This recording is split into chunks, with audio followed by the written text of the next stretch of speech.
Son bendecidos. Qué bueno que tenemos la oportunidad de poder ministrar la palabra de Dios, que es el alimento que cada uno de nosotros necesitamos para seguir creciendo en este proceso de edificación en el cual todos nosotros estamos involucrados. Amén. ¿Me escuchan bien?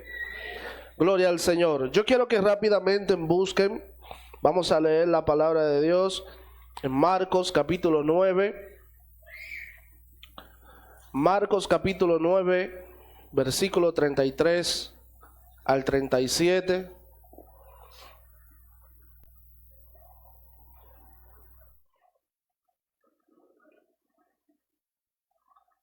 Marcos capítulo 9, verso 33 al 37 dice: Y llegó a Capernaum, y cuando estuvo en casa, les preguntó: ¿Qué disputáis entre ustedes en el camino? Mas ellos callaron, porque en el camino habían disputado entre sí quién había de ser el mayor. Entonces él se sentó y llamó a los 12 y les dijo: Si alguno quiere ser el primero, será el postrero de todos y el servidor de todos. Verso 36. Y tomó a un niño y lo puso en medio de ellos, y tomándolos en sus brazos le dijo: El que reciba en mi nombre a un niño como este, me recibe a mí, y el que a mí me recibe, no me recibe a mí, sino al que me envió. Oremos al Señor. Padre, gracias por esta oportunidad que tú nos das de ministrar tu palabra. Pedimos que nuestro corazón tenga la intención correcta de poder recibir tu alimento, que nos va a ayudar a seguir creciendo en este hermoso proceso de edificación en la que estamos involucrados. Si estamos aquí es con la intención de poder seguir colaborando con el avance de tu reino, para ser efectivo en tu propósito eterno, Señor. Gracias por esta maravillosa oportunidad. En Cristo Jesús, amén. Denle un fuerte aplauso al Señor. Antes de iniciar, todo el que trajo un amigo hoy, levante sus manos. Todo el que trajo un amigo, levante sus manos. Bueno, yo traje un amigo. Recuerden, mis hermanos, que tenemos el plan de este año llamado Uno por Uno, donde cada uno de nosotros, los creyentes, los que hemos nacido de nuevo, tenemos el deber, es más, tenemos la obligación de traer a un amigo a que pueda tener la oportunidad de escuchar la palabra de Dios. Somos una congregación, y esto va para los amigos, somos una congregación que no apelamos al recurso de la manipulación para que usted tenga que decirle que sí al Señor. Tenemos el deber y el compromiso de predicar la palabra de Dios, y ella misma se encargará de hacer el trabajo que ningún ser humano puede hacer, que es convencerlo a ustedes en la condición en la que está, para que puedan tomar la valiosa decisión de experimentar el nuevo nacimiento y pueda disfrutar a plenitud de la identidad de ser hijo de Dios. Así que yo quiero que la iglesia le dé un aplauso a cada amigo que hizo el esfuerzo de venir a esta casa de fe. Ahora sí voy a pedir su valiosa atención para poder ministrar la palabra de Dios en pocos minutos. El tema de esta mañana que quiero desarrollar es: ¿quién es el mayor en el reino de Dios? Dígale, mira al que está a su lado y dígale: ¿quién es el mayor en el reino de Dios? Bien, yo voy a tratar en esta mañana 4 puntos que considero importante y que vamos a desarrollar rápidamente. Gloria al nombre del Señor. Y quiero mencionarlo rápidamente. El primer punto es, y usted lo puede anotar en su celular o en su mascota, en lo que usted trajo. El Evangelio de Dios no se trata de las obras de los redimidos, sino de la obra del Redentor. Número 2, el sacrificio de Cristo anula toda estructura jerárquica y de individualismo que intenta el hombre crear para satisfacer su ego. Número 3, el deber de los hijos de Dios es responder al diseño establecido desde la eternidad. No tiene potestad para modificarlo ni reemplazarlo. Y número 4, el reto del hombre es sacrificar su ego, su yo, para que el servicio en el reino de Dios sea genuino y sea eficaz. Vamos con el primer punto, que es el Evangelio de Dios. No se trata de las obras de los redimidos, sino de la obra del Redentor. Yo quiero que leamos rápidamente lo que dice Efesios capítulo 2, versículo 10, que dice: porque somos hechura de Dios, creados en Cristo Jesús para buenas obras. Yo quiero que usted se grabe esa expresión: buenas obras, las cuales Dios dispuso de antemano a fin de que la pongamos en práctica. Lo voy a leer de nuevo. Efesios capítulo 2, verso 10 dice: porque somos hechura de Dios, es decir, creación de Dios, creados en Cristo Jesús para buenas obras, las cuales Dios dispuso de antemano a fin de que las pongamos en práctica. Una de las cosas que debemos tomar en cuenta, mis hermanos, y que podemos caer en confusión si somos influenciados por la religión o por la religiosidad, es con la expresión de buenas obras. En otros pasajes, el mismo apóstol Pablo recalca de que nosotros no somos justificados por las obras de la ley, pero sí somos justificados por la fe. El asunto es, mis hermanos, que en este pacto eterno en el que estamos siendo gobernados y en el cual operamos, no es que somos justificados por las obras de la ley, pero sí por la fe. Pero esa fe por la cual nosotros nos sustentamos y esa fe la cual nos fundamenta a nosotros, produce en nosotros que hagamos buenas obras. Y es importante recalcar eso, porque es probable que caigamos en el peligro de la interpretación de nosotros entender que porque Pablo descarta de que somos justificados por las obras, mucho podemos interpretar de que ya como somos hijos de Dios, como ya Cristo lo hizo todo, entonces no podemos hacer nada porque ya todo está completo en Él. Pero es importante resaltar que el resultado de su obra son las evidencias de nuestras obras y no lo contrario.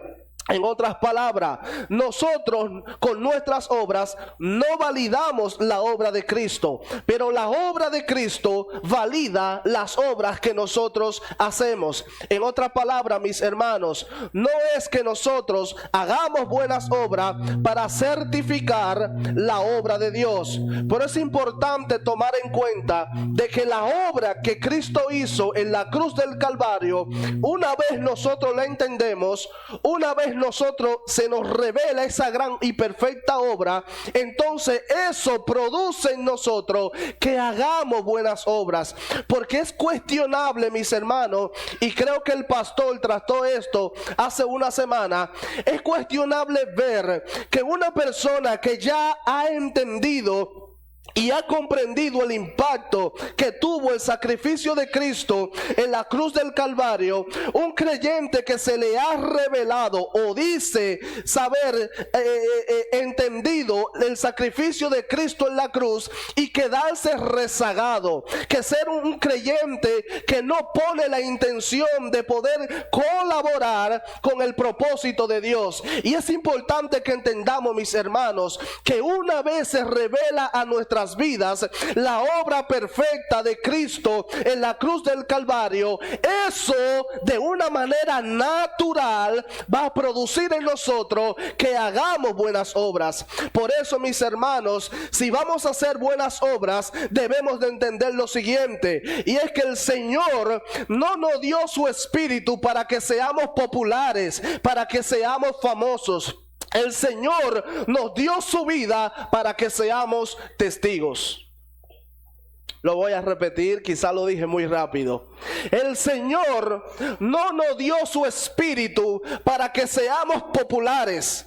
No nos dio su espíritu para que seamos famosos. Pero nos dio su vida para que nosotros seamos sus testigos en la tierra. Y es por eso que Mateo 24:14 dice: y será predicado este evangelio del reino en todo el mundo. ¿Para qué? Para testimonio a todas las naciones. Y yo le pregunto, ¿qué es un testigo, mis hermanos? Un testigo, en pocas palabras, una definición llana, un testigo es alguien que conoce del hecho y tiene la legalidad para hablar ante una audiencia.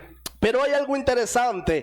En el Antiguo Testamento se mencionó mucho la palabra testimonio o la palabra testigo, pero esta palabra tiene una connotación diferente cuando es traducida por el griego, y es que significa decir vez tras vez. Eso era un testigo o un testimonio en el Antiguo Testamento. Y un ejemplo muy claro lo podemos ver en Josué capítulo 22 versículo 26 al 28. Y para mí es importante que lo leamos.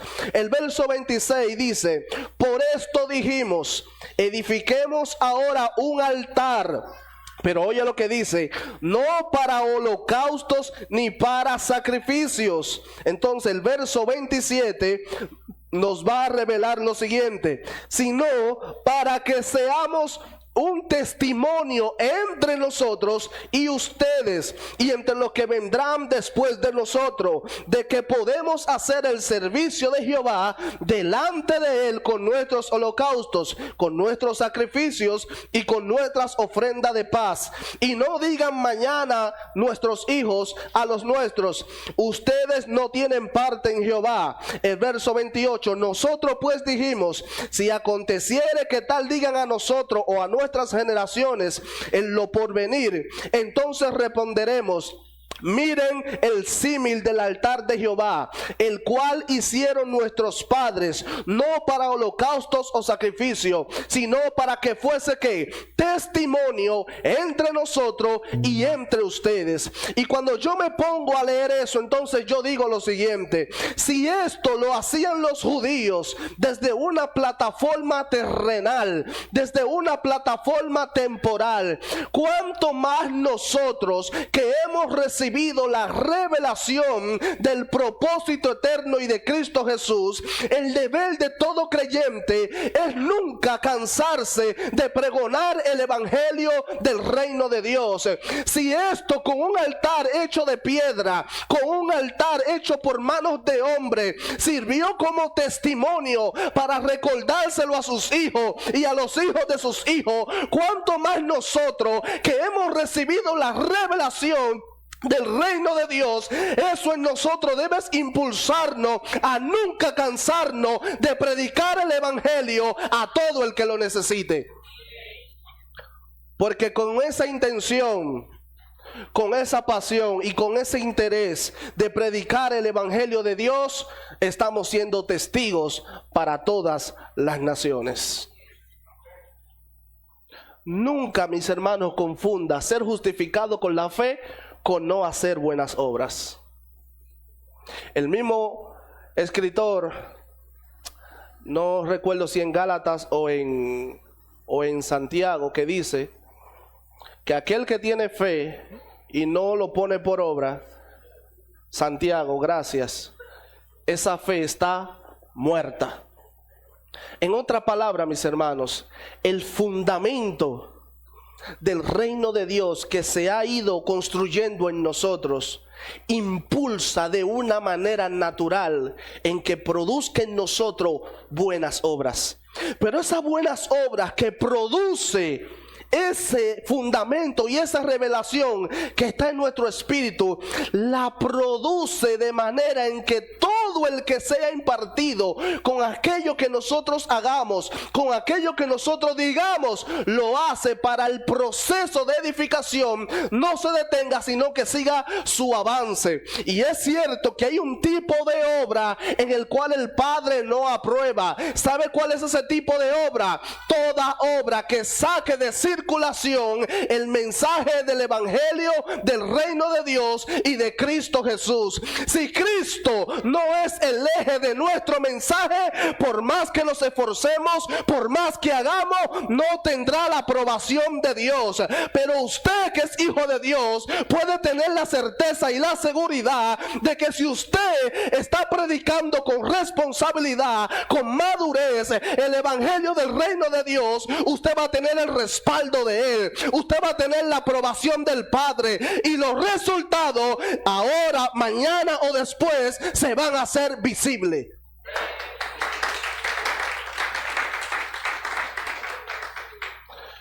Usted recuerda que en una ocasión yo hablé de cuando se le acercaron un grupo al Padre y le dijeron: Señor, en tu nombre echamos fuera demonios, en tu nombre predicamos, en tu nombre hicimos cruzadas, en tu nombre mi agenda estaba llena en el 2024 y predicaba todos los días, en tu nombre los endemoniados venían y eran libres. Y Él le dice: apártese de mí, yo no los conozco. Y tú dirás: pero que no lo conoce, pero era en su nombre, y reprendían demonios, y gritaban y saltaban, hablaban en lenguas, y era un avivamiento todos los domingos. Y el Padre le dice: apártense de mí, no los conozco. ¿Sabe por qué, mis hermanos? Porque si nosotros enfatizamos mucho en la intención, es porque debemos de medir todos los días: lo que yo hago ¿tiene una intención correcta? Lo que estoy haciendo ahora mismo, Evel, tú que estás predicando, ¿cuál es tu intención? ¿Que los aplausos alimenten tu ego o que las vidas sean edificadas? Porque si algo debemos de entender, es algo que le dijo el maestro a los discípulos: ustedes son los pámpanos, pero yo soy la vid. Separado de mí, nada pueden hacer. Yo puedo alegar que estoy cerca de Él. Yo puedo alegar que los tengo, como decía un amigo mío, agarrados por los pies. Pero yo debo de entender de que yo no soy la vid. Yo no soy el protagonista de esta historia. Yo solo simplemente soy un obrero que el Padre estableció para este tiempo, para colaborar con un diseño que no me pertenece. Punto número 2. El sacrificio de Cristo anula toda estructura jerárquica y de individualismo que el hombre intente crear para satisfacer su ego. Y aquí este punto va específicamente para los creyentes. Voy a aclarar algo. La iglesia comienza a madurar no cuando maneja correctamente los dones, sino cuando tiene una relación saludable con sus hermanos. Voy a repetirlo. La iglesia comienza a experimentar madurez no cuando maneja a la perfección los dones, sino cuando tenemos relaciones saludables los unos con los otros. Y el mismo apóstol Pablo enfatizó mucho en los unos con los otros, y créame que lo voy a repetir mucho, así que no se canse de mí. Lo primero que nos manda la Biblia es amarnos unos a otros. Juan 13:34 dice: un mandamiento nuevo les doy, que se amen unos a otros como yo les he amado, y también se amen unos a otros. Juan 13:35 dice: en esto, ¿qué dice? Conocerán todos que son mis discípulos, si tienen amor los unos o los otros. Dice que van a conocer al Padre si nosotros pataleamos todos los domingos, caemos al piso, pero nos odiamos. No, no dice eso, ¿verdad? Dice, en esto conocerán que ustedes son mis discípulos. ¿En qué? Que comiencen a amarse los unos a los otros. La iglesia y Cristo no están separadas. La iglesia y Cristo son uno. Uno solo, un espíritu. El mismo Jesús, Cristo, cuando iba ya a ascender, dijo: Padre, así como tú y yo somos uno, que ellos sean uno en nosotros.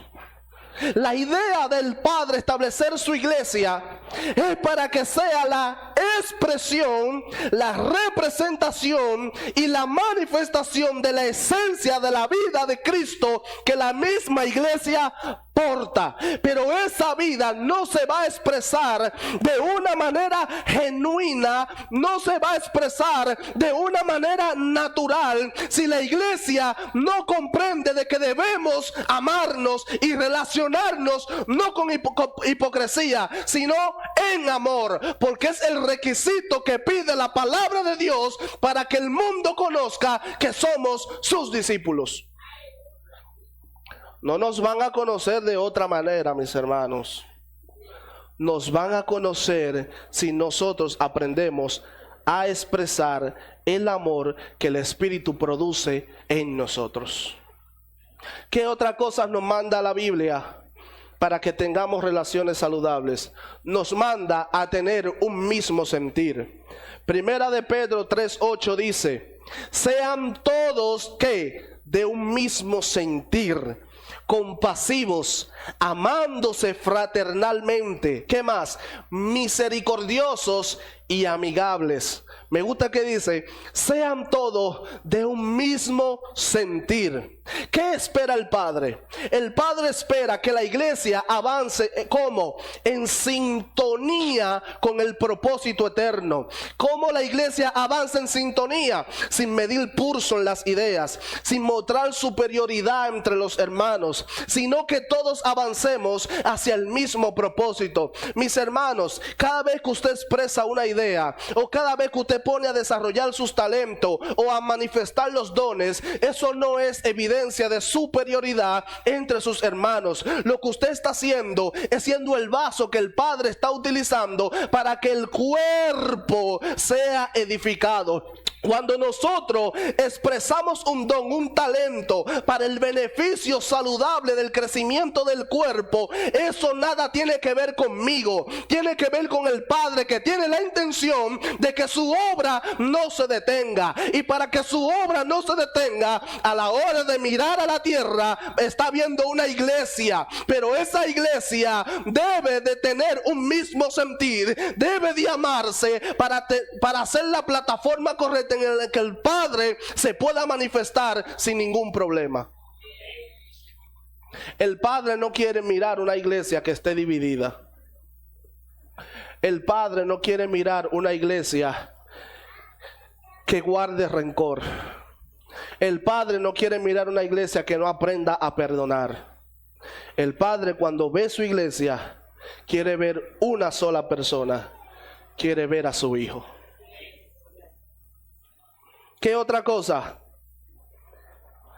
La palabra de Dios nos manda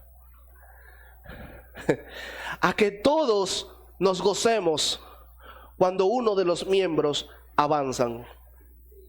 Y voy a explicar algo aquí.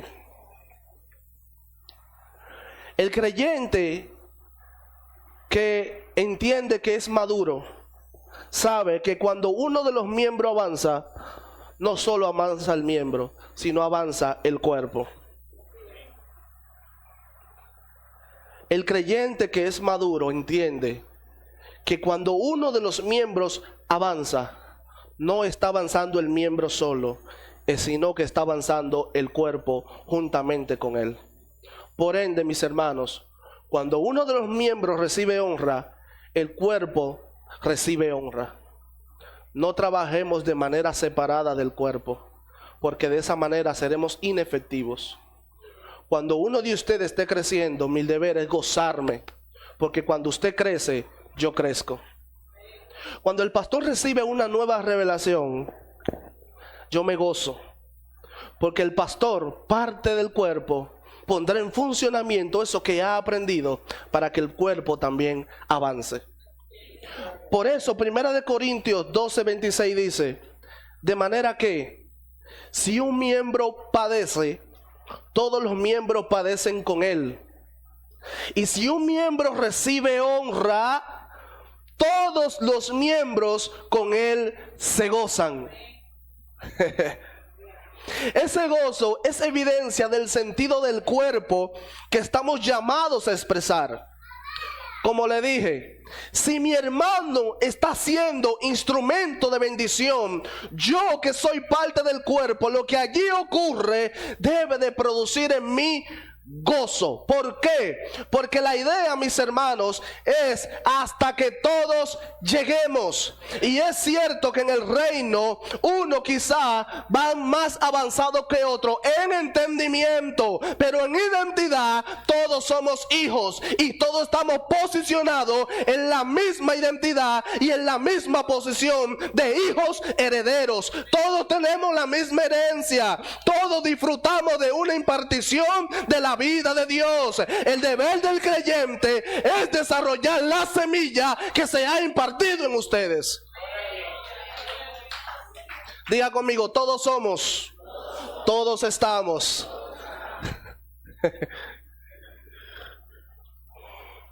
Otro más. Estamos llamados a que los recursos que hemos recibido, ministrarlo en el cuerpo. Señores, no es saludable usted ser un hijo de Dios y esté sentado sin hacer nada. Y no le estoy diciendo que tiene que coger un micrófono. Le estoy diciendo que lo que usted ha aprendido, que la vida que usted porta, usted la desarrolle para ministrarla en el cuerpo. Aquí le voy a confesar que se me borró la cita, pero sí tengo el texto que dice, cada uno según el don que ha recibido, ¿qué dice? Ministrelo a los otros. Lo voy a repetir porque usted tiene que llevarse esto. Cada uno según el don que ha recibido, ministrelos a los otros, como buenos administradores de la multiforme gracia de Dios. No es saludable para el cuerpo si partes de su miembro dejan de funcionar. ¿Qué pasaría si usted esta mano se le durmió de por vida y ya ese brazo no le funciona? ¿Qué le pasaría si una de sus piernas deja de funcionar?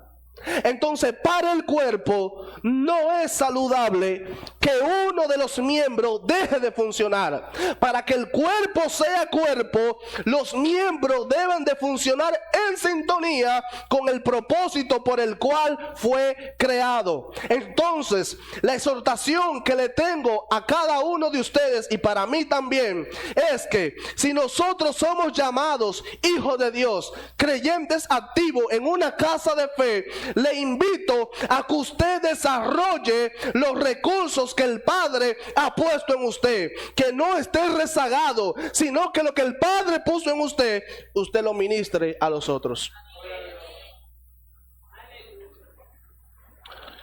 El punto número 3, el deber de los hijos de Dios es responder al diseño establecido desde la eternidad. No tiene potestad ni para modificarlo, ni para reemplazarlo.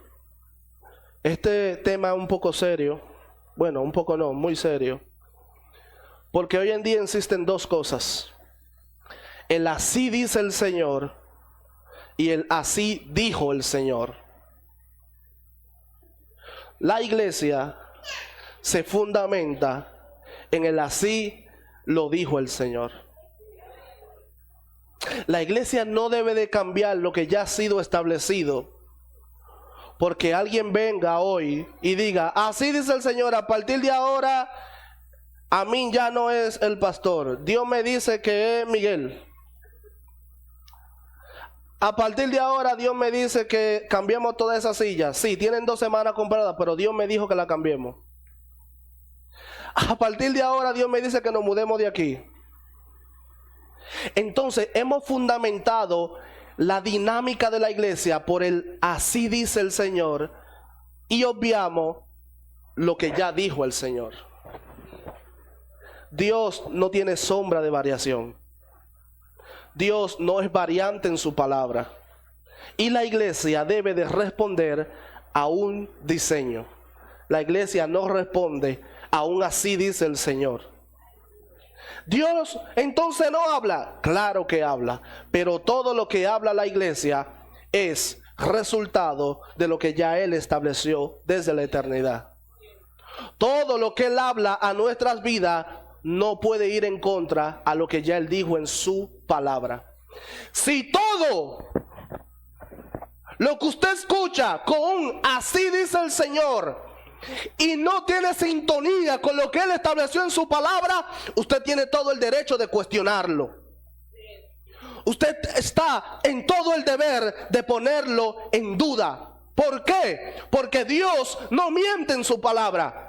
Y una de las cosas que tiene la iglesia como deber es responder al diseño y no tratar de manipular a una iglesia que hace un esfuerzo por venir a esta casa de fe, a escuchar palabra de Dios, a ser edificada, a poder contradecir la palabra de Dios y mover a la iglesia en un así dice el Señor que muchas veces contradice a lo que ya Él dijo en su palabra. Por eso estamos llamados a estudiar y a formarnos. Por eso le invito a que vengan los martes.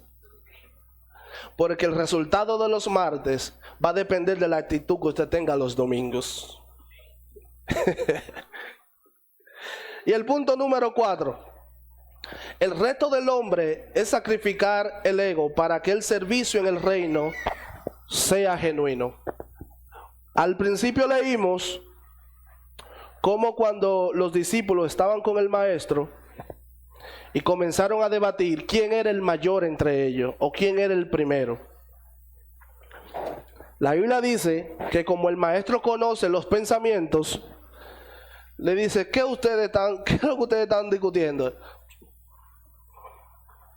Ustedes no saben que para ustedes ser el primero debe de ser el último.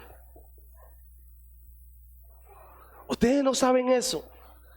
Que para usted considerarse el mayor, para usted considerarse el primero, debe de ser el último. Es más, tráiganme a un niño. No me traigan a Joel, que no se va a estar tranquilo. Le puso un niño y le dijo, ustedes ven a este niño. Todo el que no sea como este niño no heredará el reino de los cielos. ¿Está el maestro diciéndole que seamos infantiles? No. El maestro está diciendo de que para ser relevante en esta tierra no tiene que ver con una posición terrenal que el hombre nos coloque. Porque en el reino, como dijimos ahorita, todos somos y todos estamos. En el reino no existe lo mucho o lo poco. Por eso que en la parábola de los talentos, el que tenía 7, 5, 1, no significa que uno tenía mucho y otro poco. Todos tenían de acuerdo a su medida de fe, a su capacidad. Todos recibimos de acuerdo a la capacidad. Y eso que recibimos de acuerdo a nuestra capacidad es para el funcionamiento del cuerpo. Por eso, nunca lo que usted haga será para usted ganar relevancia. Nunca lo que usted haga será para llenarlo de ego con los aplausos y las admiraciones. Nunca lo que usted haga será para ser prioridad en el reino de Dios. Nunca lo que usted haga es para usted ser superior a su hermano.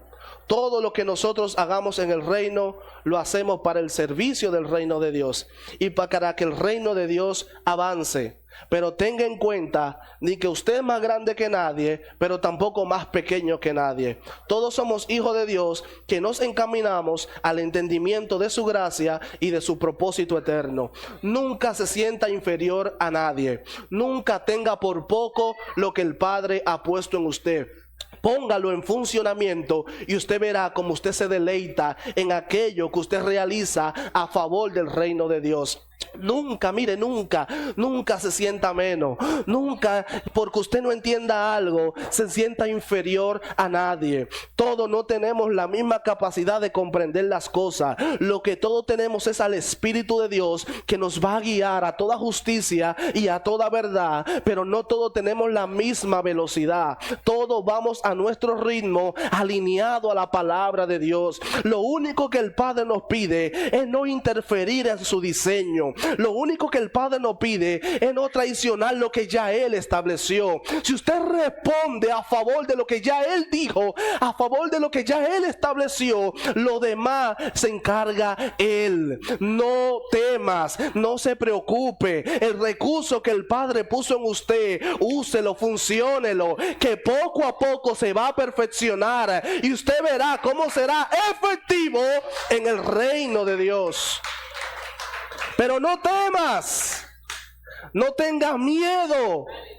Tuve miedo y lo escondí. No, úselo. No vea si es mucho o es poco. Lo poco, lo mucho que usted tiene, lo puso el Padre porque Él entendió que esa es la capacidad que usted tiene para administrar el recurso que Él puso, porque Él es un Dios de orden. Póngase de pie, por favor, y denle un aplauso al Señor.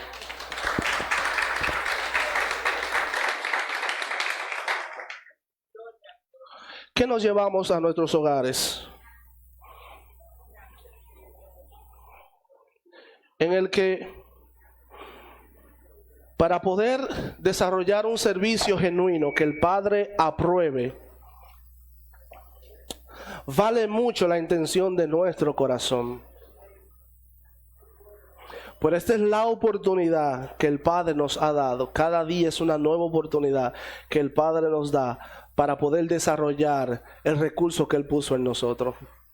Señores, ustedes no se imaginan el deleite, el gozo que produce poder colaborar con el propósito de Dios. Ya sea con los recursos, con tu finanza, con tus dones, con tu tiempo. Siempre y cuando sea a favor del reino de Dios, eso en usted va a producir gozo. Eso en usted va a producir deleite y va a producir paz.